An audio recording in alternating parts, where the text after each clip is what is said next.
जानी आप कुंदरी आलूर बहुत रेसिपी देखते किंतु रेसिपी को थोड़े देखो एत स्वादिष्ट बनवा जे आप अन्य रेसिपी सब भूलिजे। कुंदरी के दुई फाड़ कर काटना आलू को पतला पतला कर काटना कुंदरी को तेल भल पकई सारा हल्दी लुण देकर भल आलू कुंदरी को भाजीदेवा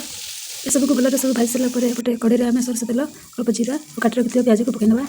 5 मिनट पर्यंत प्याज को एमती भल भाजी ना जब प्याज कलर गोल्डन कलर न हो देखो ये आम प्याज के सुंदर गोल्डन जाइए अदा रसुण पेस्ट को रखी पकईना और 2 मिनट पर्यंत रसुण को से पर्यंत भल भाजी जब पर्यंत तार कंचा अंश कटि ना ये पकईना आम अल्प हल्दी गुंड लंका गुंड जीरा गुंड धनिया गुंड और सब्जी गुंड और गोटे चामच बेसन और स्वाद अनुसार लुण एवं यही सब मसला को 2 मिनट पर्यंत भल भाजा और भाजी सारापर अल्प किसी पानी देदेबा और पानी फुटीगला आम काटी रखा टमाटो को पकईदेवा एवं टमाटो को 2 मिनट पर्यंत एमती सिझाई ना सिझ सारापर अल्प किसी पानी देदेबा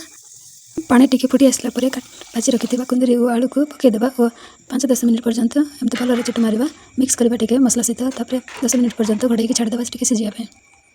10 मिनट पर देखते आम कुंदरी और आलू कषा केते सुंदर हो जाए आप चाहिए एमती खाईपारे और झल चाहिए चाहते हैं अल्प किसी पानी देखिए 2 मिनट पर्यंत एमती फुटे नियंतु आल्हे दिंतु गरम गरम खाई दिंतु कौन बहुत सहज और कम समय होगा आम कुंदरी और आलू कषा आप ट्राए कर देखते केमती लगे कमेंट माध्यम निश्चय जानते वीडियो भल लगे लाइक कमेंट स्टार्ट निश्चय करके जानते और सब्सक्राइब करके जानते रही जय जगन्नाथ।